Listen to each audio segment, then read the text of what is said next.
श्री ज्ञानेश्वरी अध्याय 6वा आत्मसंयम योग. श्री गणेशाय नमहा. मग संजय धृतराष्ट्राला म्हणाला, जो योगरूप अभिप्राय कृष्ण अर्जुनाला सांगतील तो ऐका.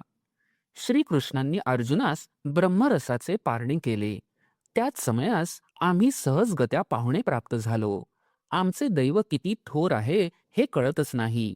ज्याप्रमाणे एखाद्या तहानलेल्या पुरुषाने पाणी पिण्यास लागावे व पाण्याचा घोट घेऊन त्याची रुची पाहावी, तो त्यास कळावे ते पाणी नसून अमृत आहे, तसे आम्हाला व तुम्हाला झाले आहे. कारण मिळण्याचा संभव नसता ब्रह्मज्ञान आपणास मिळाले आहे. तेव्हा धृतराष्ट्र म्हणाला, आम्ही तुला ही गोष्ट विचारित नाही.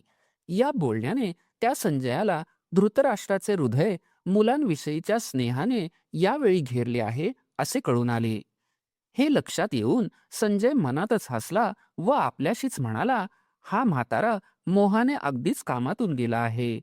एरवी या वेळेला प्रतिपादन तर फार चांगले झाले आहे, पण धृतराष्ट्राला हे प्रतिपादन गोड कसे लागणार, जन्मांधाला कसे उजाडेल.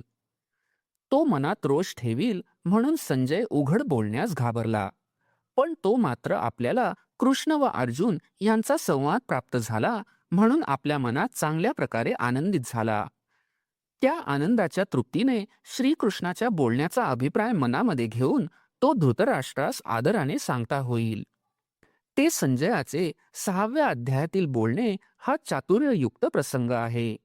ज्याप्रमाणे क्षीरसमुद्रातून अमृताची निवड झाली, त्याप्रमाणे हा 6वा अध्याय गीतेच्या अर्थाचे सार आहे.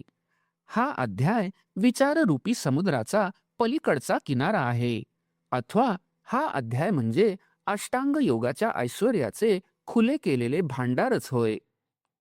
जो मूळ मायेचे विश्रांती स्थान आहे, ज्याचे वर्णन करण्यास वेद समर्थ नाहीत व ज्या गीतारूपी वेलीच्या अंकुराचे स्वरूप वाढीला लागलेले आहे, असा हा 6वा अध्याय आहे. शिवाय तो अलंकाराने सजवून सांगितला जाईल म्हणून लक्ष देऊन ऐकावा. माझे हे प्रतिपादन मराठी भाषेत आहे हे खरे, परंतु लीलेनेच अमृतालाही प्रतिज्ञापूर्वक जिंकील अशा तऱ्हेची रसयुक्त शब्दरचना मी करीन. ज्या माझ्या अक्षरांच्या कोवळेपणाच्या मानाने पाहिले असता सुस्वरांचे निरनिराळे राग कमी योग्यतेचे दिसतील व ज्या अक्षरांचा चित्ताकर्षकपणा सुवासाचे बल नाहीसे करील, ते ऐका. रसाळपणाच्या लोभाने कानास जिव्हा उत्पन्न होतील व माझ्या शब्दांच्या योगाने इंद्रियांमध्ये परस्परात भांडण लागेल. सहज पाहिले तर शब्द हा केवळ कानांचा विषय आहे, परंतु जिव्हा म्हणेल की हा शब्द माझा रसविषय आहे. नाकाला असे वाटेल की या शब्दांच्या योगाने मला सुवास मिळावा, तर तो शब्दच अनुक्रमे रस व सुवास होईल. या बोलण्याचा ओघ असा आश्चर्यकारक आहे, तो पाहिला असता डोळ्यांनाही तृप्ती मिळू लागेल व ते म्हणतील, हे आम्हाला रूप विषयाचे कोठारच उघडले आहे. संपूर्ण पद जेथे तयार होईल तेथे त्याच्या भेटीकरिता अंतःकरण बाहेर धाव घेईल व शब्दाला आलिंगन देण्यास त्याचे बाहूही पुढे सरसावतील.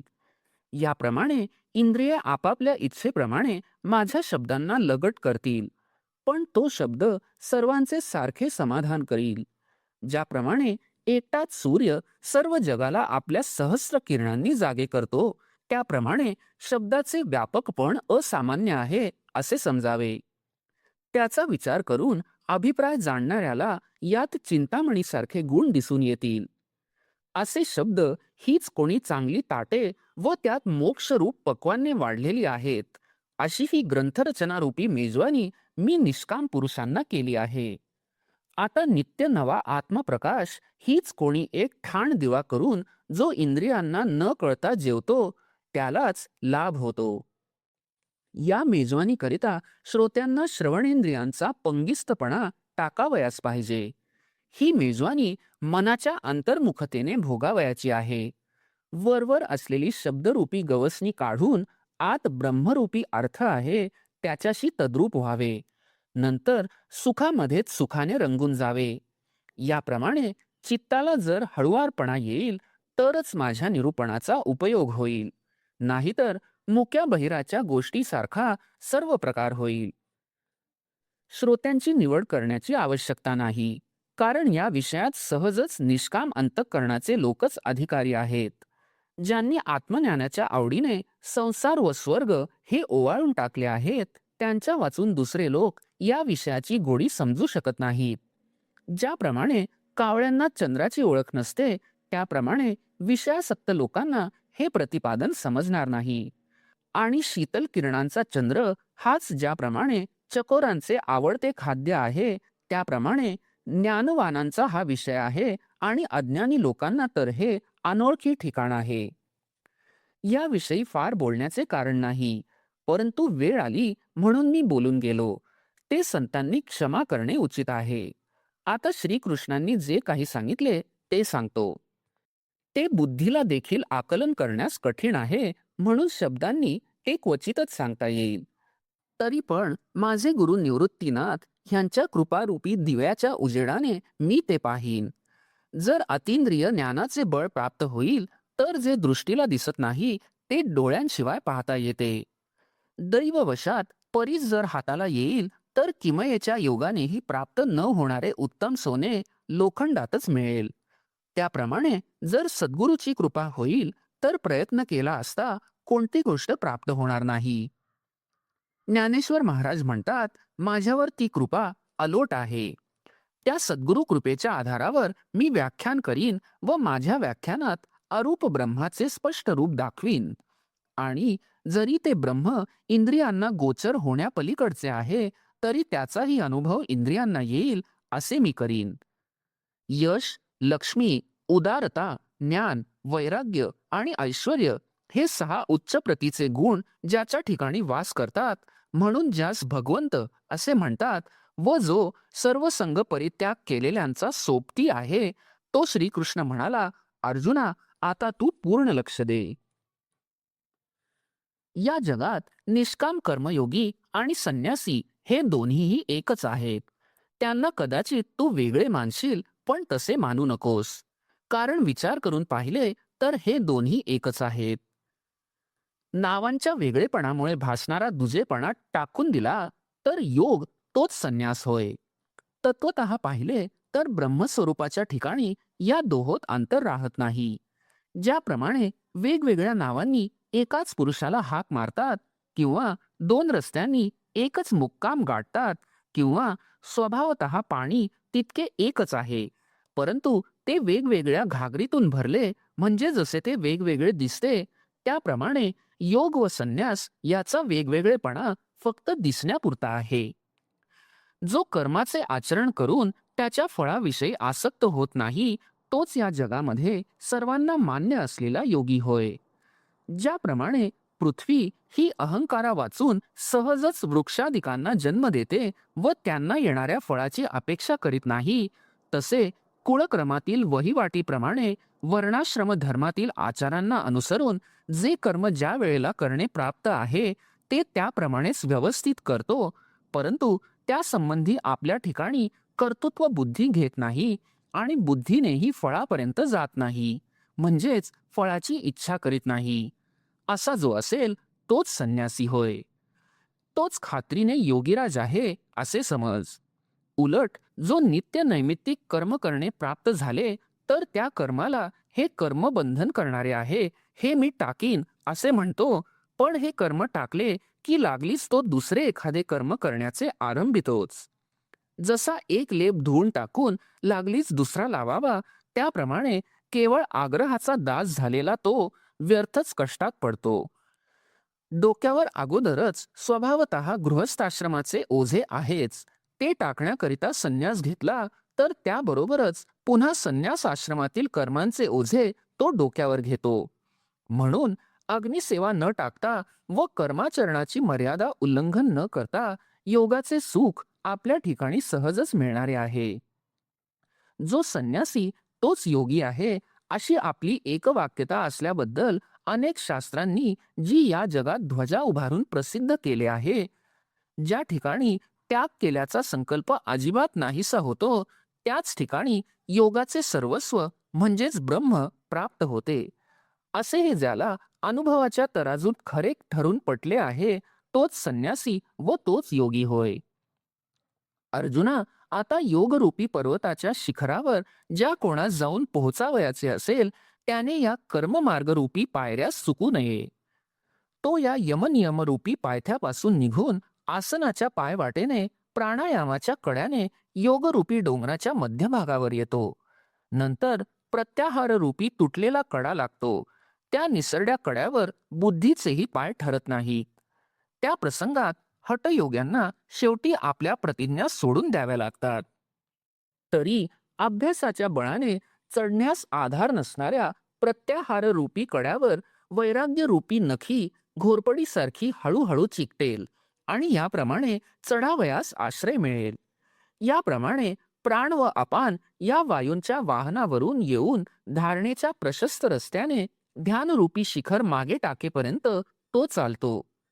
मग त्या धारणा मार्गाची चाल पुरी होऊन अमुक एक गोष्ट करावयाची आहे अशा विषयींची इच्छा बंद पडून ज्या अवस्थेमध्ये ब्रह्मैक्य झाल्यामुळे साध्य व साधन यातील भेद नाहीसा होतो, ज्या ठिकाणी पुढील प्रवृत्ती बंद पडून मागील कशाचेही स्मरण होत नाही, अशा या ऐक्याच्या भूमिकेवर समाधी राहते. या उपायांनी जो योग निष्णात अखंड परिपूर्ण झाला त्याची चिन्हे तुला निवड करून सांगतो, ती ऐक. ज्याच्या इंद्रियरूपी घरात विषयांचे येणे जाणे होत नाही आणि जो आत्मज्ञान रूपी विश्रांतीच्या खोलीत स्वस्थ निजलेला असतो, ज्याच्या मनाला सुखदुःखांनी स्वतः धक्के दिले असताना ते जागे होत नाही, विषय अगदी जवळ आले तरी हे काय आहे म्हणून ज्याला स्मरणही होत नाही, ज्याची इंद्रिये कर्मे करीत आली परंतु ज्याच्या अंतःकरणात फळाची इच्छा कधीही उत्पन्न झाली नाही, जो देहधारी असून वरील प्रमाणे असतो व जो जागृत पुरुषाप्रमाणे सर्व व्यवहार करीत असूनही निद्रिस्ताप्रमाणे क्रियाशून्य दिसतो, तोच उत्तम प्रतीचा योग निष्णात आहे असे तू समज. त्यावेळी अर्जुन म्हणाला, अनंता, तुझे बोलणे ऐकून मला फार आश्चर्य वाटते. त्याला अशीही योग्यता कोण देतो? तेव्हा कृष्ण हसून म्हणाले, तुझे बोलणे आश्चर्यकारक नाही का? या अद्वैतामध्ये येथे कोणाला कोणी काय द्यावयाचे आहे? अविवेकरूपी अंथरुणावर प्रबळ अविद्येच्या योगाने ज्या वेळेला जीव निसतो त्या वेळेला हे जन्ममरणरूपी वाईट स्वप्न तो अनुभवितो. नंतर ज्या वेळेला अकस्मात जागृती येते त्या वेळेला ते स्वप्न वगैरे सर्वच व्यर्थ होते.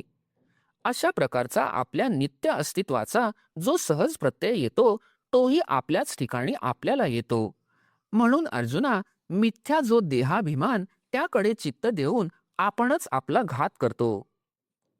विचार करून हा अहंकार टाकावा आणि मग असलेले आपले स्वरूप ओळखून ब्रह्मरूप व्हावे, म्हणजे आपण आपले कल्याण केल्यासारखे सहजच होईल.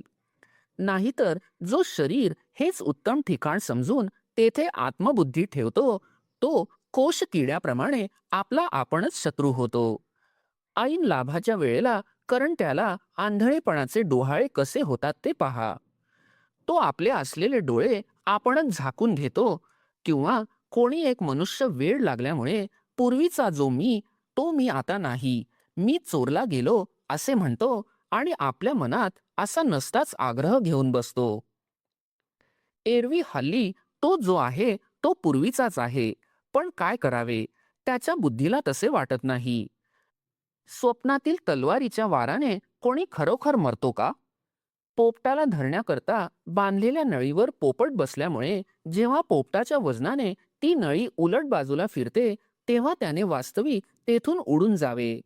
परंतु ही नळी सोडली तर आपण पडू व मरू या त्याच्या मनातील शंकेचे समाधान होत नाही. मग तो व्यर्थच मान इकडे तिकडे करतो व संकोचलेल्या छातीने नळीला आवळीत ती नळी चवड्यात धरून राहतो. मग तो मनात म्हणतो की मी खरोखर बांधला गेलो आहे. अशा या कल्पनेच्या खोड्यात सापडतो आणि मग मोकळा असलेला आपल्या पायांचा चवडा अधिकच गुंतवितो. त्याप्रमाणे विनाकारण अडकलेल्या त्या पोपटाला दुसऱ्याने कोणी बांधले आहे का? अशा स्थितीत त्याला ओढून अर्धा तोडून जरी नेला तरी तो काही केल्या ती नळी सोडित नाही. म्हणून ज्याने आपला संकल्प म्हणजे देहाभिमान वाढविला आहे तो आपला आपणच शत्रू होय. श्रीकृष्ण म्हणतात, दुसरा जो खोट्याचा म्हणजे मिथ्या देहाचा अभिमान घेत नाही, तो आत्मज्ञानी म्हणावा. अशा त्या पुरुषाने आपले अंतःकरण जिंकल्यामुळे व त्याच्या सर्व इच्छा निवृत्त झाल्यामुळे त्याला परमात्मा कुठे पलीकडे लांब नाही. ज्याप्रमाणे हिणकस सोन्यातून मिसळलेल्या धातूचा दोष निघाला तर तेच 100 नंबरी सोने होते, त्याप्रमाणे अहंकाराचा नायनाट झाला असता जीवाला ब्रह्मत्व ठेवलेलेच आहे. घट फुटून हा घटाचा आकार नाहीसा झाला असता त्यातील पोकळीस आकाशात मिळण्याकरिता ज्याप्रमाणे दुसऱ्या ठिकाणी जावे लागत नाही, त्याप्रमाणे ज्याचा हा मिथ्या देह अहंकार कारणासह नाहीसा झाला आहे, तो मुळातच सर्वत्र भरलेला परमात्मा आहे.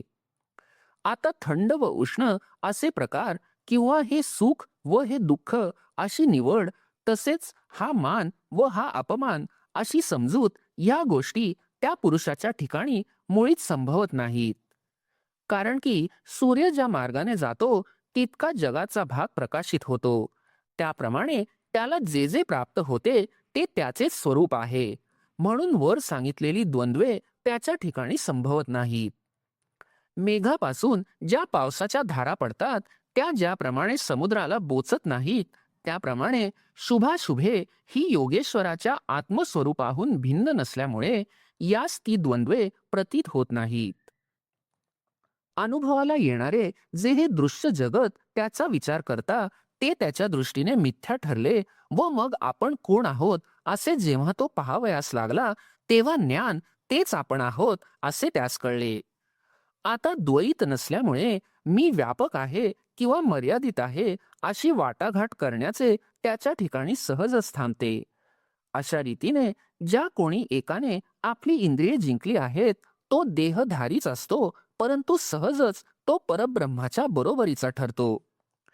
तो सहजच जितेंद्रिय आहे आणि त्यालाच योगयुक्त म्हणावे व त्याला लहान थोर असा भेद कोणत्याच वेळेला प्रतीत होत नाही.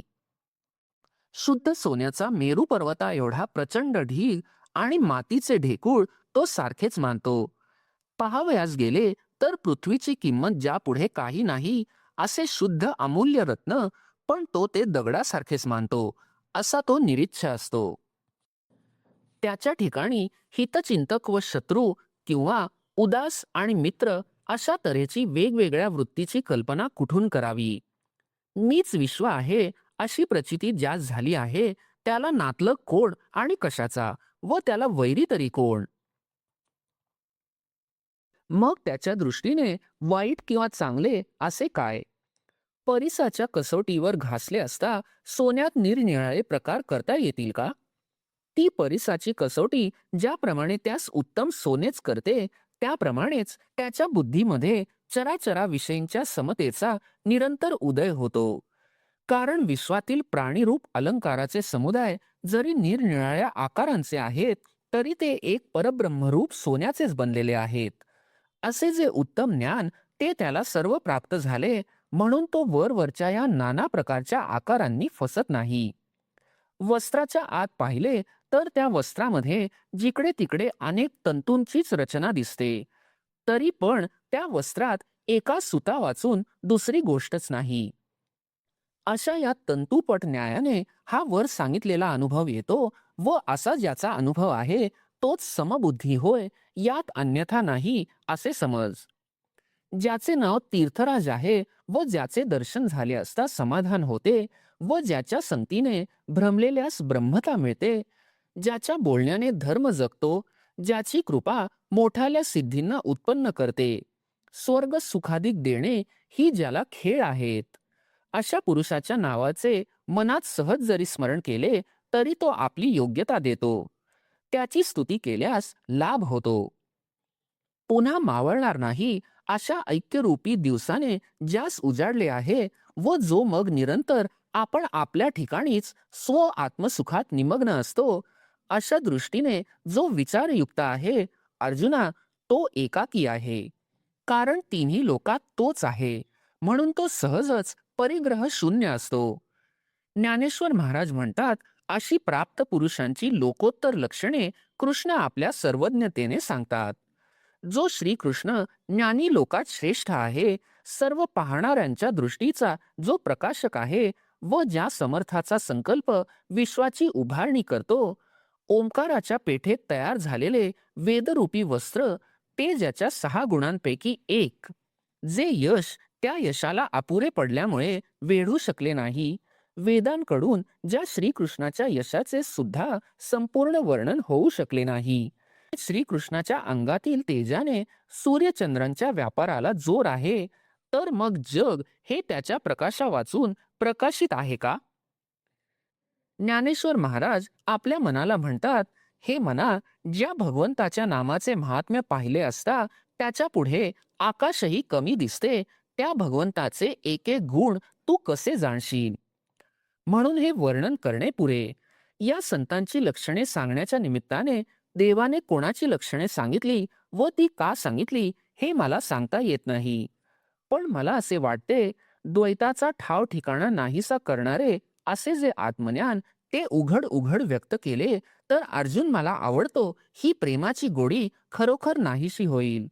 म्हणून भगवंत तसे बोलले नाहीत, परंतु मध्ये अगदी बारीक असा पडदा ठेवला. म्हणजे साधूच्या अद्वैत स्थितीच्या वर्णनाने अप्रत्यक्ष रीतीने महावाक्याचाच बोध केला व अशा रीतीने देवभक्त यांची मने प्रेमसुख भोगण्याकरिता वेगळी ठेवली. जे मी ब्रह्म आहे अशा बोधात अडकले आहेत व जे मोक्ष सुखाकरिता दीन झाले आहेत, अशांच्या म्हणजेच मुमुक्षूंच्या दृष्टीचा काळिमा तुझ्या प्रेमाला कदाचित लागेल. कदाचित ह्याचा मीपणा जाईल आणि हा जर मीच होईल, तर मग मी एकट्याने काय करावे? डोळ्यांनीच पाहून शांत व्हावे किंवा तोंड भरून बोलावे अथवा कडकडून आलिंगन द्यावे असे दुसरे कोण आहे? जी गोष्ट आपल्या मनाला चांगली वाटते आणि जी जीवात मावत नाही, अशी गोष्ट जर अर्जुनाचे आपणाशी ऐक्य झाले तर कोणास सांगावी? या काकुळतीने, अन्योपदेशाच्या हातवटीने, साधूंच्या वर्णनाने बोलण्यामध्ये श्रीकृष्णांनी अर्जुनाचे अर्जुनत्व कायम ठेवून आपल्या मनाने अर्जुनाच्या मनास आलिंगन दिले. हे ऐकण्यास जरी अवघड वाटले तरी असे समज की अर्जुन हा श्रीकृष्णाच्या सुखाचीच ओतलेली उघड मूर्ती आहे. ज्याप्रमाणे वय झाल्यावर एखाद्या वान स्त्रीला एकुलते एक मूल झाले असता त्या स्त्रीच्या रूपाने मग मूर्तिमंत मोहच वावरतो, तशी देवाची स्थिती झाली. अर्जुनाविषयी देवाच्या प्रेमाचा अतिरेक जर मी पाहिला नसता, तर मी असे वांझोट्या बाईसारखे देवाला झाले असे म्हटले नसते. आश्चर्य पहा की भगवंतांचे अर्जुनाच्या ठिकाणी प्रेम कसे आहे. कसला युद्धप्रसंग व कोणत्या ठिकाणी हा उपदेश. युद्धाचा प्रसंग ही अत्यंत विक्षेपाची जागा असल्यामुळे आत्मज्ञानाचा उपदेश करण्याला अगदी अयोग्य, परंतु अर्जुनाच्या प्रेमामुळे भगवंतांनी वेळेच्या योग्यतेकडे लक्ष न देता आत्मज्ञानाचा उपदेश केला. परंतु निश्चय करून श्रीकृष्ण ही अर्जुनाच्या प्रेमाची मूर्तीच अगर चित्रच नाचत आहे. प्रेम आहे आणि ते लाज उत्पन्न करते, तर ते प्रेम कशाचे? तसेच व्यसन आहे आणि त्याने जर क्षीण होत असेल तर ते व्यसन कसले? वेड आहे परंतु भ्रम पाडित नाही, तर ते वेड कसले? म्हणून इतक्या बोलण्याचा अभिप्राय एवढाच की अर्जुन हा भगवंतांच्या सख्य भक्तीचा आश्रयच आहे, अथवा सुखाने शृंगारलेल्या भगवंताच्या मनाचा तो आरसाच आहे. याप्रमाणे तो अर्जुन धन्य असून पुण्याने पावन आहे. या जगात भक्तिरूप बी पेरण्यास तो चांगले शेत आहे आणि म्हणून कृष्ण कृपेला तो पात्र झाला आहे. अथवा आत्मनिवेदन रूपी भक्तीच्या खालची जी सख्य भक्तीची भूमिका आहे, त्याची अर्जुन ही मुख्य देवता आहे. शेजारीच असलेल्या श्रेष्ठ प्रभूचे वर्णन टाकून द्यावे व भक्तांच्या गुणांचे वर्णन करावे, इतका अर्जुनच स्वाभाविक रीतीने देवास आवडतो. जी नवऱ्याला प्रेमाने भजते व जिला नवरा मानतो, त्या पतिव्रतेचे वर्णन तिच्या नवऱ्यापेक्षा देखील जास्त करावयास नको का? त्याप्रमाणे अर्जुनाचेच विशेष वर्णन करावे असेच माझ्या मनाला पसंत पडते. कारण त्रिभुवनातील सर्व भाग्य एका अर्जुनाच्याच ठिकाणी राहिले आहे. त्याच्या प्रेमाच्या अधीन होऊन निराकार परमात्मा सगुण रूप घेतो व तो देव पूर्ण आहे, परंतु त्याला देखील त्याचा वेध लागतो. तेव्हा श्रोते म्हणतात, काय भाग्य आमचे, काय बोलण्याचा रंग आहे. याच्या बोलण्याची शोभा नादब्रह्मा जिंकून आली की काय न जाणो. देशी भाषारूपी आकाशात अलंकाररूपी रंगाचे निरनिराळे प्रकार स्पष्ट येत आहेत. अशी मराठी भाषा बोलता येते हे आश्चर्य नव्हे काय. ज्ञानरूपी चांदणे कसे स्वच्छ व टपोर पडले आहे. त्या व्याख्यानातील निरनिराळे अभिप्राय हाच या चांदण्याचा गारवा आहे आणि श्लोकांचा अर्थ हीच कोणी चंद्रविकासी कमळे सहज विकसित होत आहेत. हे व्याख्यान ऐकण्याच्या इच्छेची थोरवी एवढी आहे की निरीच्छ पुरुषाला देखील हे व्याख्यान ऐकण्याची इच्छा होईल. असा श्रोत्यांच्या मनात व्याख्यानाविषयी प्रकाश पडल्यामुळे ते डोलू लागले. निवृत्तीनाथांचे शिष्य ज्ञानेश्वर महाराज यांनी ते जाणले व मग ते श्रोत्यांना म्हणाले, महाराज लक्ष द्या. पांडवांच्या कुळामध्ये कृष्णरूपी अद्भुत दिवस उगवला आहे. देवकीने आपल्या उदरात त्याला वाढविले. यशोदेने त्याचे कष्टाने पालन केले. पण शेवटी तो पांडवांच्या उपयोगाला आला. म्हणून पुष्कळ दिवस सेवा करावी किंवा योग्य वेळ पाहून विनंती करावी एवढाही प्रयास त्या भाग्यवानास म्हणजेच अर्जुनास पडला नाही. श्रोते म्हणतात, लवकरच चालू विषय सांग. यावर ज्ञानेश्वर महाराज म्हणतात, मग अर्जुन सलगीने म्हणाला, कृष्णा, ही संतांची लक्षणे माझ्या अंगात वसत नाहीत. एरवी या लक्षणांच्या तात्पर्याचा विचार केला तर मी खरोखर फारच अपुरा पडेन. परंतु ऐक, जर माझ्यात मोठेपणा यावयाचा असेल तर तो तुझ्या बोलण्यानेच येईल. तुम्ही लक्ष द्याल तर मी ब्रह्म होईन आणि सांगाल तो अभ्यास करीन. न करायला काय झाले. अहो देवा, आपण कोणती गोष्ट सांगता हे कळत नाही, परंतु ती ऐकून मनात मी त्यांची स्तुती करीत आहे. अशी लक्षणे ज्यांच्या अंगात सिद्ध असतील त्यांचे महत्व केवढे असेल. ते मी स्वतः व्हावे एवढे प्रभू मी आपला आहे असे समजून आपण करावे. तेव्हा श्रीकृष्ण हसून म्हणतात, तसे करू.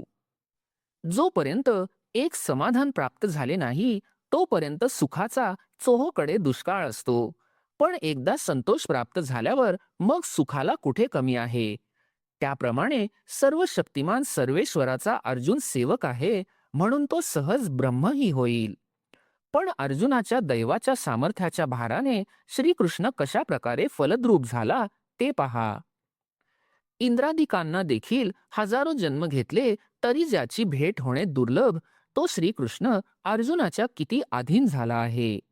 अर्जुन प्रश्न करीपर्यंत त्याला धीर धरवत नाही. अर्जुनाने मी ब्रह्म व्हावे असे जे म्हटले ते श्रीकृष्णांनी सर्व ऐकले. परंतु भगवंतांनी तेथे असा एक विचार केला की ज्या अर्थी अर्जुनाला ब्रह्मत्वाचे डोहाळे झाले आहेत त्या अर्थी याच्या बुद्धीच्या पोटात वैराग्यरूपी गर्भ राहिला आहे. एरवी ब्रह्म होण्याला यास अद्याप दिवस कमी आहेत, परंतु वैराग्यरूपी वसंताच्या भराने मी ब्रह्म आहे असा भावरूपी मोहोर दाट आला आहे. म्हणून ब्रह्मप्राप्ती हे फळ येण्यास आता यास फार वेळ लागणार नाही. हा वैराग्य संपन्न झाला आहे अशी देवाची पूर्ण खात्री झाली.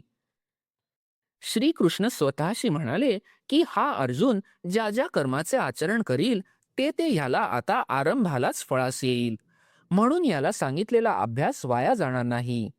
ज्ञानेश्वर महाराज म्हणतात, श्रीकृष्णाने असा दूरवर विचार करून त्या वेळेला म्हटले, अर्जुना, हा सर्वोत्कृष्ट मार्ग ऐक. या मार्गामध्ये प्रवृत्ती रूप झाडाच्या बुडालाच निवृत्ती रूप कोट्यावधी फळे दिसत आहेत. म्हणजे ज्या मार्गाचे आचरण करावयास लागले असता मोक्षरूपी फळ मिळते व या मार्गाचे श्री शंकर अद्यापर्यंत यात्रेकरू आहेत. योग्यांचे समुदाय आडव्या तिडव्या मार्गाने मूर्धनी आकाशाकडे सत्वर जावयास निघाले व हे समुदाय अनुभवाच्या पावलांनी जाता जाता तो मार्ग सुलभ झाला. त्यांनी इतर सर्व अज्ञानाचे मार्ग टाकून आत्मज्ञानाच्या सरळ मार्गाने एकसारखी धाव घेतली. नंतर महर्षी याच मार्गाने आले. याच मार्गाने साधकाचे सिद्ध झाले व याच मार्गाने आत्मज्ञानी पुरुष मोठेपणा पावले. या मार्गाची ओळख झाली असता तहान भुकेची आठवण राहत नाही. या रस्त्यावर रात्र व दिवस यांची कल्पना येत नाही. या मार्गाने जात असता जेथे पाऊल पडेल तेथे मोक्षाची खाणच उघडते आणि या मार्गाचे आचरण करणारा जरी भलत्या आड मार्गाला लागला तरी त्यास स्वर्ग सुख मिळते. अर्जुना, या मार्गात पूर्व दिशेच्या मार्गाने निघून पश्चिम दिशेच्या घरास यावे असे आहे. मनाचा स्थिरपणा हेच या मार्गाने चालणे आहे. या मार्गाने ज्या मुक्कामास पोहोचावयाचे तो गावच आपण होतो हे कशाला सांगायला पाहिजे. तुला ते सहजच कळून येईल. तेव्हा अर्जुन म्हणाला, कृष्णा, तर मग तेच तुम्ही केव्हा करणार? मी उत्कंठारूप समुद्रात बुडत असताना त्यातून तुम्ही मला काढू नये का? तेव्हा कृष्ण म्हणाले, असे हे उतावळीचे भाषण कशाकरिता? आम्ही आपण होऊनच सांगत होतो, आणखी त्यात तू तेच विचारलेस.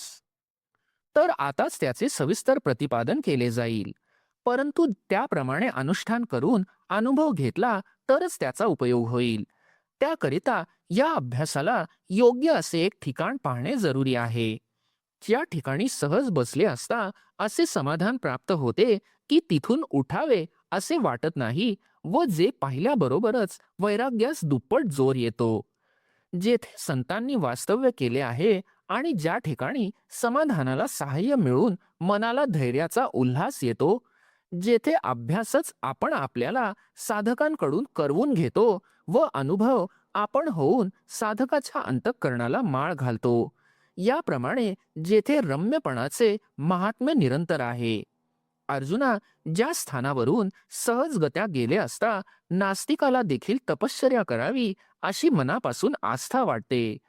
सहज वाटेने येत असता जर कोणी अकस्मात त्या ठिकाणी आला व तो जरी विषयासक्त असला तरीही तो परत फिरण्याचे विसरतो. याप्रमाणे जे स्थान न राहणाऱ्याला राहावयास लावते व भटकणाऱ्याला एके ठिकाणी बसविते आणि वैराग्याला थापटी मारून जागे करते, जे स्थान पाहिल्याबरोबर एखाद्या विलासी पुरुषाला सुद्धा असे वाटावे की स्थानावरून राज्य ओवाळून टाकावे व येथेच स्वस्थपणे राहावे, जे स्थान इतके सुंदर आणि तसेच अतिशय पवित्र असून जेथे डोळ्याला ब्रह्म स्पष्ट दिसते.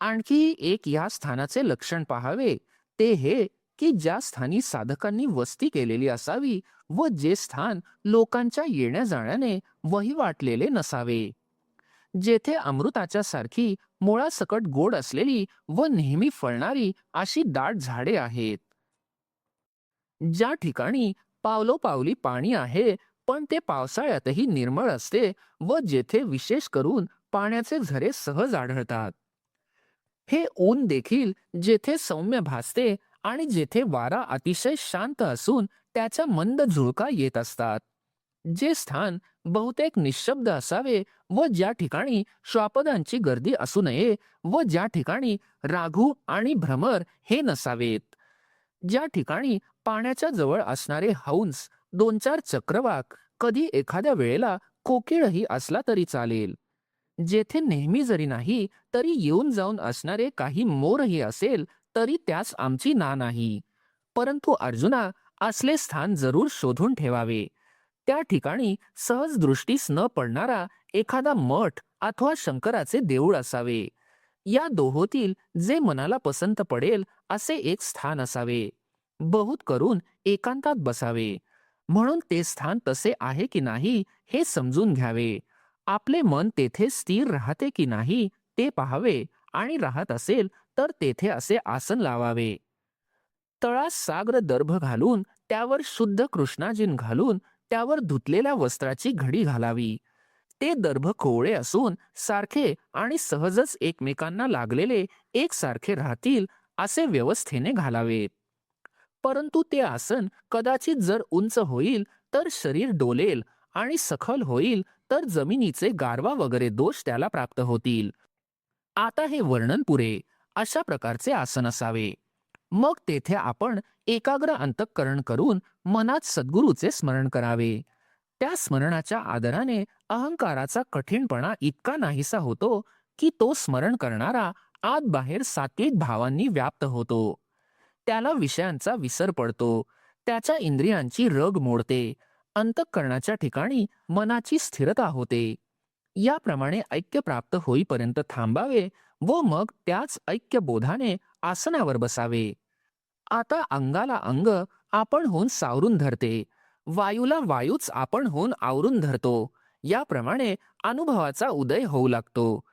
प्रवृत्ती माघारी फिरते, समाधी अलीकडील तीराला प्राप्त होते व बसता क्षणीच सर्व अभ्यास संपतो.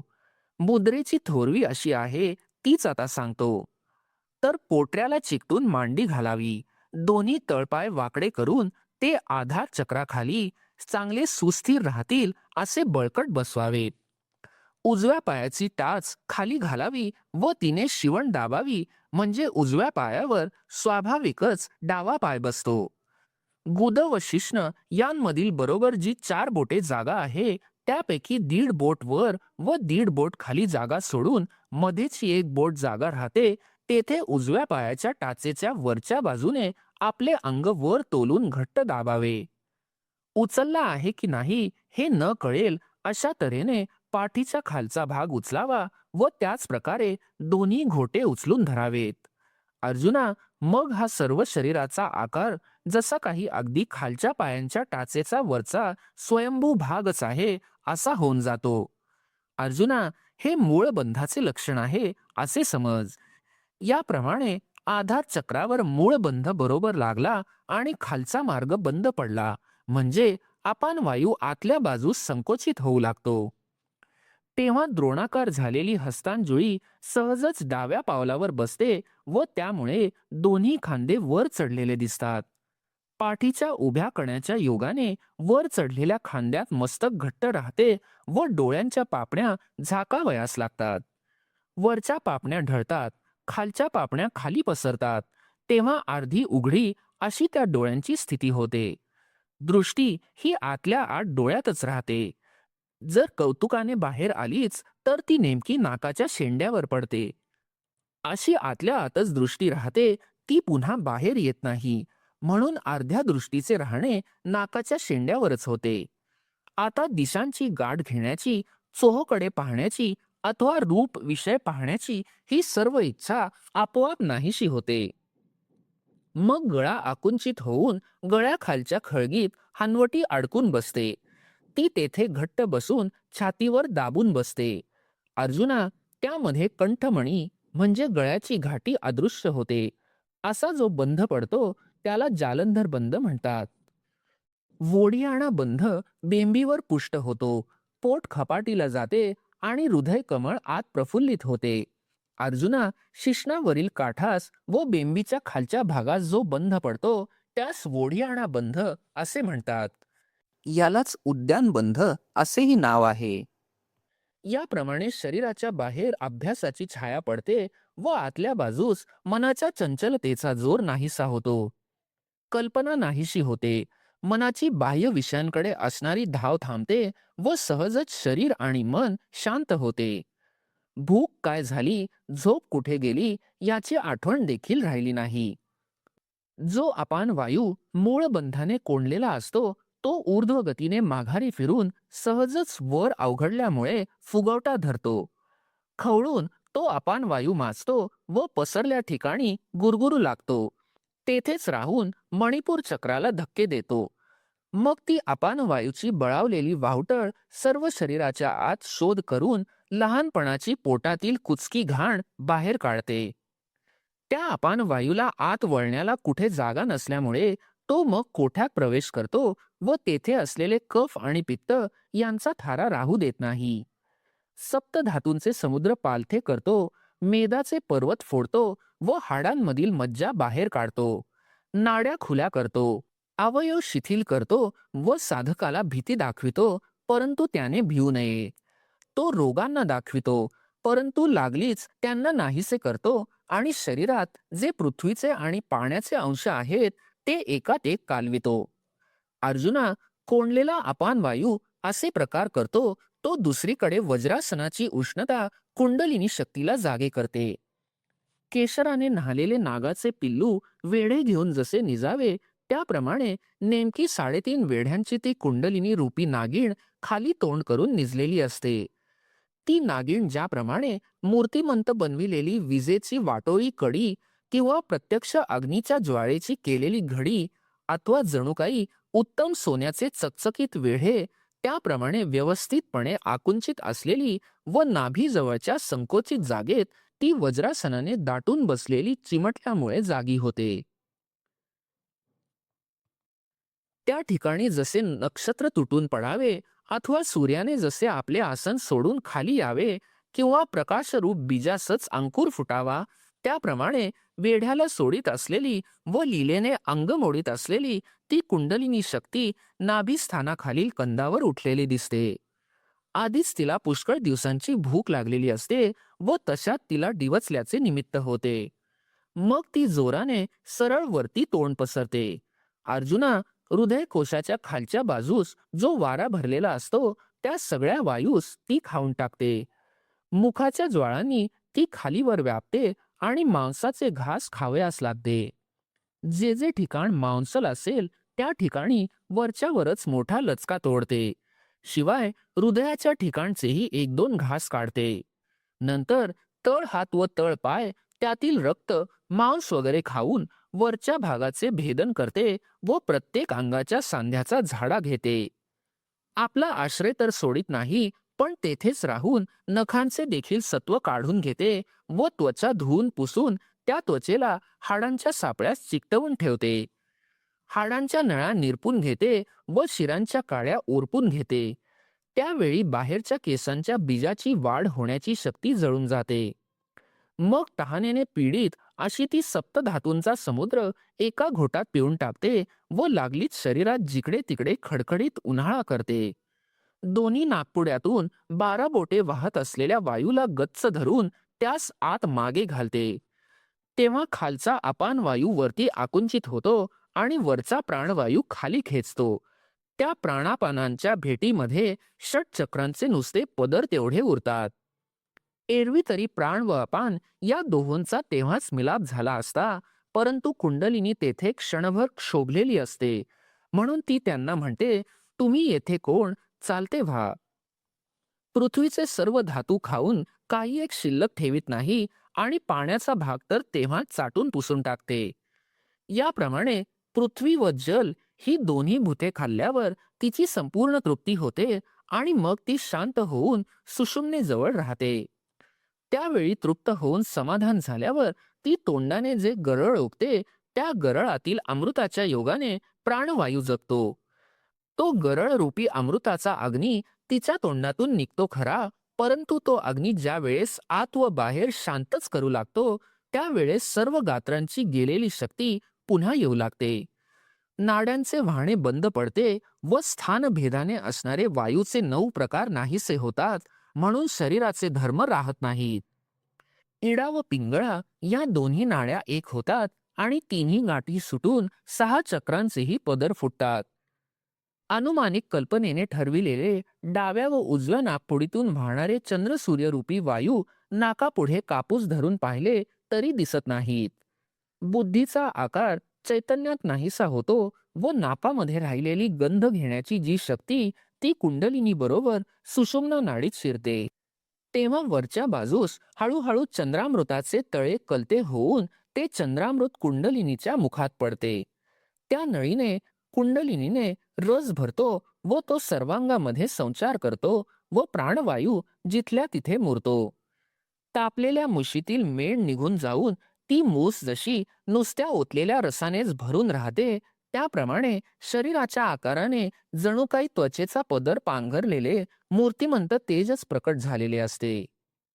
सूर्यावर ढगांचे आवरण आले असता त्याचे तेज झाकलेले असते, पण ते ढगांचे आवरण निघून गेल्यावर मग त्याचे तेज जसे आवरून धरता येत नाही, त्याप्रमाणे वरवर असणारा कातड्याचा कोरडा पापुद्रा कोंड्यासारखा झडून जातो. मग जणू काही मूर्तिमंत स्फटिकच अथवा रत्नरूप बीजास निघालेले अंकुरच की काय अशी अवयवांच्या कांतीची शोभा दिसते. अथवा संध्याकाळच्या आकाश रंगांचे रंग काढून बनविलेली मूर्ती किंवा प्रत्यक्ष आत्म्याचे शुद्ध लिंगच. केशराचे पूर्ण भरलेले किंवा अमृताचे ओतलेले, अथवा ते पाहताना मला असे वाटते की ती मूर्तिमंत शांतीच आहे. ते योग्याचे शरीर आनंदरूपी चित्राचा रंग अथवा ब्रह्मसुखाची प्रत्यक्ष मूर्तीच किंवा संतोषरूप झाडाचे जसे काही बळावलेले रोप आहे. तो योगी सोनचाफ्याची मोठी कळी अथवा अमृताचा पुतळा किंवा नाजूकपणाचा भरास आलेला मळाच किंवा शरद ऋतूच्या ओलाव्याने टवटवीत झालेले चंद्रबिंब अथवा आसनावर बसलेले मूर्तिमंत तेजच आहे. ज्यावेळी कुंडलिनी चंद्रामृत पिते त्यावेळी शरीर असे होते. मग त्या देहाच्या आकाराला पाहून यम भीतो. म्हातारपण मागे फिरते व तारुण्याचा वियोग होतो आणि गेलेली बाल्यावस्था येते. वय तर त्याचे एवढेसे, तथापि जेवढी कृत्ये बलवान पुरुष करू शकतो तेवढी हा करतो आणि त्याच्या धैर्याच्या थोरवीला तर उपमा नाही. सोन्याच्या झाडाला पालवी फुटून जशी रत्नांची नित्य नवी कळी यावी तशी चांगली नवी नखे येतात. दातही नवे येतात, पण ते फार लहान असतात व ते असे दिसतात जणू काही दुतर्फा हिऱ्यांची रांगच बसली आहे. ज्याप्रमाणे माणिकाचे अणू एवढ्याले कण असावेत त्याप्रमाणे सहजच सर्व अंगावर रोमांचाची टोके वर येतात. तळ हात व तळ पाय हे तांबड्या कमळाप्रमाणे असतात व डोळे किती स्वच्छ होतात हे काय सांगू. परिपूर्ण दशेला येऊन गच्च भरल्यामुळे मोते शिंपीच्या गर्भात मावत नाहीत, म्हणून जसा शिंपेच्या दोन शकलांचा सांधा उकलतो त्याप्रमाणे दृष्टी पापण्यांच्या पात्यात न मावता त्या पात्यांना व्यापून बाहेर निघण्यास पाहते. दृष्टी पूर्वीचीच असते, परंतु ती आकाश व्यापणारी होते. त्याचा देह सोन्यासारखा कांतीचा होतो, परंतु त्याला वायूसारखा हलकेपणा येतो, कारण की त्याच्यात पृथ्वीचे व पाण्याचे अंश नसतात. मग तो समुद्राच्या पलीकडचे पाहतो, स्वर्गातील विचार ऐकतो व मुंगीच्या मनातील भाव ओळखतो. वायुरूप घोड्यावर बसतो व पाण्यावर चालला तरी पाण्यात पाऊल शिरत नाही. अशा अनेक सिद्धी त्याच प्रसंगानुसार प्राप्त होतात. प्राणवायूचा हात धरून आकाशाची पायरी करून सुषुम्ना रूप जिन्याने जी हृदयात आली, जी कुंडलिनी जगाची आई आहे, ब्रह्मरूपी सार्वभौमाची शोभा आहे व जिने विश्वाच्या बीजाच्या कुंभाला सावली केली आहे, जी निराकार परमात्म्याचे चिन्ह दाखविणारी पिंडी, जी परब्रह्मरूपी शिवाची संबळी व जी प्राणाची उघड उघड जन्मभूमी आहे, ती कुंडलिनी हृदयात अनाहत चक्रात येते तेव्हा ती अनाहताच्या शब्दाने बोलते. कुंडलिनीला चिकटून राहिलेले जे बुद्धीचे ज्ञान तिच्याबरोबर आले होते त्या ज्ञानाने तो अनाहत शब्द किंचित ऐकला. घोषाच्या कुंडात नादचित्रांची रुपडी ओंकाराच्या आकारासारखी रेखलेली असतात. याची कल्पना करता येईल तर समजून घेता येईल, पण आता कल्पना करणारे मन कुठून आणावे तर त्या ठिकाणी काय वाचते ते कळत नाही. अर्जुना, पण ते तसे नव्हे. विसरून सांगण्याचेच राहिले. ते काय म्हणशील तर जोपर्यंत वायूचा नाश झाला नाही तोपर्यंत हृदय आकाशात शब्द असतो, म्हणून तो अनाहत शब्द घुमतो असे समज.